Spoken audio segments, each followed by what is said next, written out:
Cette vidéo est 2 fois plus longue que les autres, mais c'était indispensable, vous comprendrez pourquoi dans un petit moment. Les usagers de l'A13 connaissent bien le château de Robert-le-Diable qui borde cette autoroute à hauteur de Rouen. Mais savent-ils qui était Robert-le-Diable? Notre histoire commence en 1025 ou 1026, quand il ne trousse pas, sans s'embarrasser de consentement, tous les jupons qui passent à sa portée. Ce rustre de Robert guerroie d'un bout à l'autre de son duché de Normandie pour préserver ses terres ou chasser le cerf dans les forêts de ses nombreux domaines, comme ce jour où il rentre en son château de Falaise. Au pied de celui-ci coule une fontaine d'eau claire dans laquelle d'accortes lavandières battent le linge en riant et en chantant. Il fait chaud, l'une d'entre elles a délacé son corsage et sa gorge est si blanche sous le soleil, sa voix si fraîche, son chant si cristallin.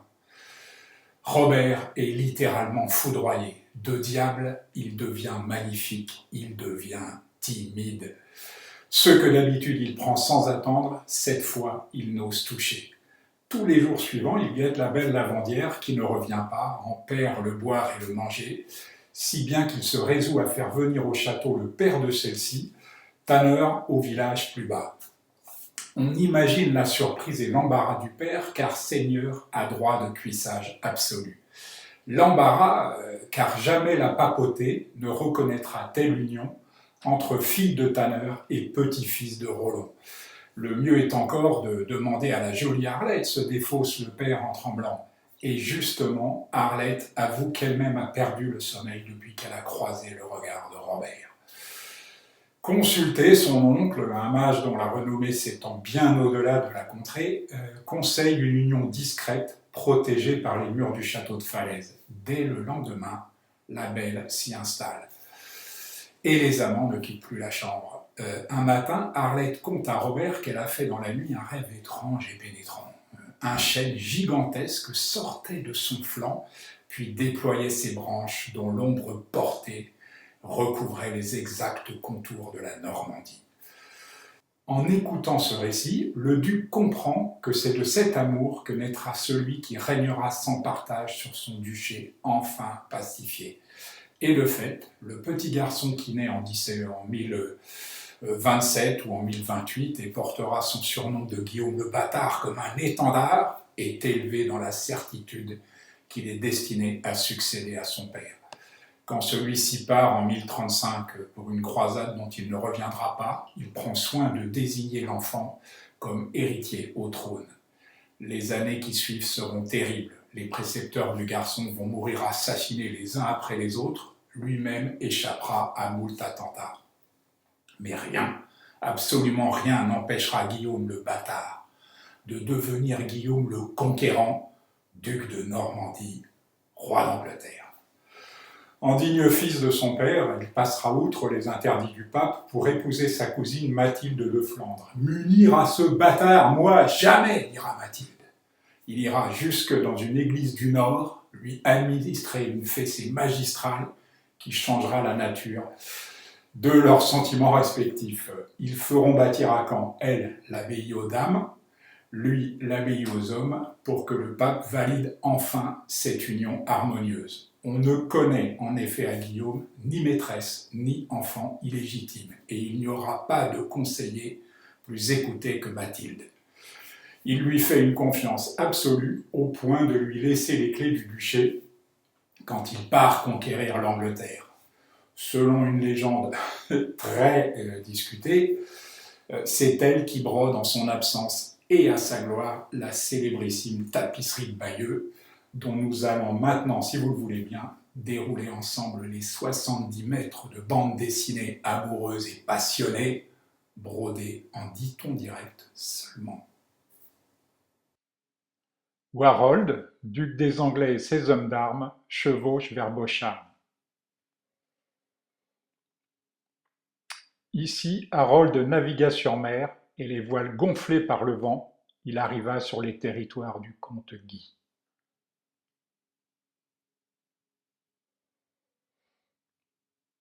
Ici Guy se saisit d'Harold et l'emmena à Beaurain, où il le retint.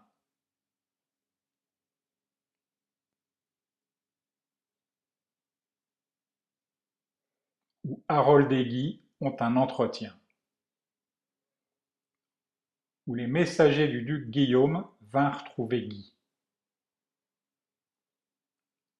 Les messagers de Guillaume. Ici un messager vint vers le duc Guillaume. Ici Guy conduit Harold à Guillaume, duc des Normands.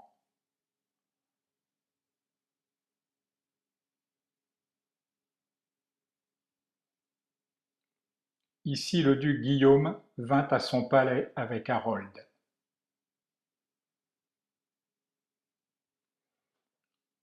Ouinclair et Algeia, ici le duc Guillaume et son armée vinrent au Mont-Saint-Michel, et ils traversèrent la rivière du Couesnon, et Harold sauva des Normands qui s'enlisaient. Et ils vinrent à Dole, et Conan s'enfuit à Rennes. Ici les soldats du duc Guillaume combattent contre les habitants de Dinan, et Conan offre les clés de la ville. Ici Guillaume arrive à Bayeux, où Harold prêta serment au duc Guillaume. Ici le duc Harold retourna en Angleterre, et il vint trouver le roi Édouard. Ici on porte le corps d'Édouard en l'église de Saint-Pierre apôtre. Dans son lit, Édouard parle à ses fidèles. Ici il est mort. Ils donnèrent à Harold la couronne royale. Ici siège Harold, roi des Anglais. L'archevêque Stigand, il regarde une étoile. Ici, un navire anglais aborda sur le territoire du duc Guillaume. Ici, le duc donna l'ordre de construire des bateaux.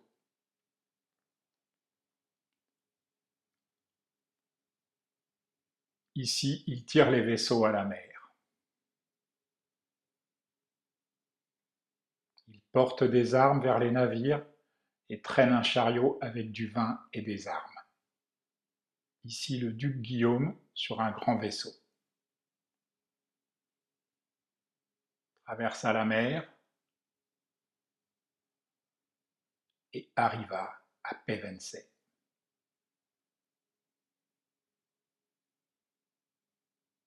Ici, les chevaux quittent les navires. Et ici, les soldats se hâtèrent de gagner Hastings pour trouver des vivres. Ici est Wadar.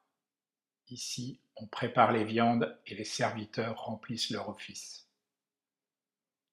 Ici, ils préparèrent le repas et ici l'évêque bénit la nourriture et la boisson. Il ordonne de creuser une fortification à Hastings-le-Camp. Ici, on apporte à Guillaume des nouvelles. Ici, une maison incendiée. Ici, les soldats sortirent d'Hastings et allèrent au combat contre le roi Harold. Ici, le duc Guillaume demande à Vital s'il a vu l'armée d'Harold. Celui-ci donne au roi Harold des nouvelles de l'armée de Guillaume. Ici, le duc Guillaume harangue ses soldats afin qu'ils se préparent courageusement et sagement au combat contre l'armée anglaise.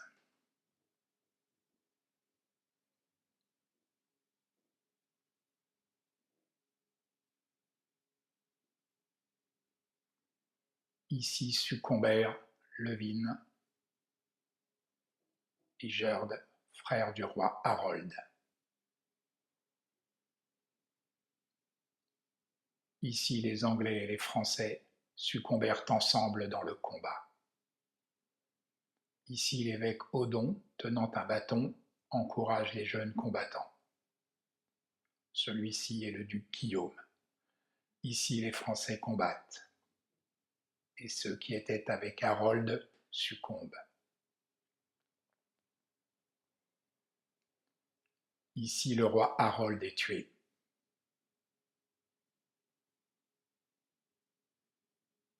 Et les Anglais prirent la fuite.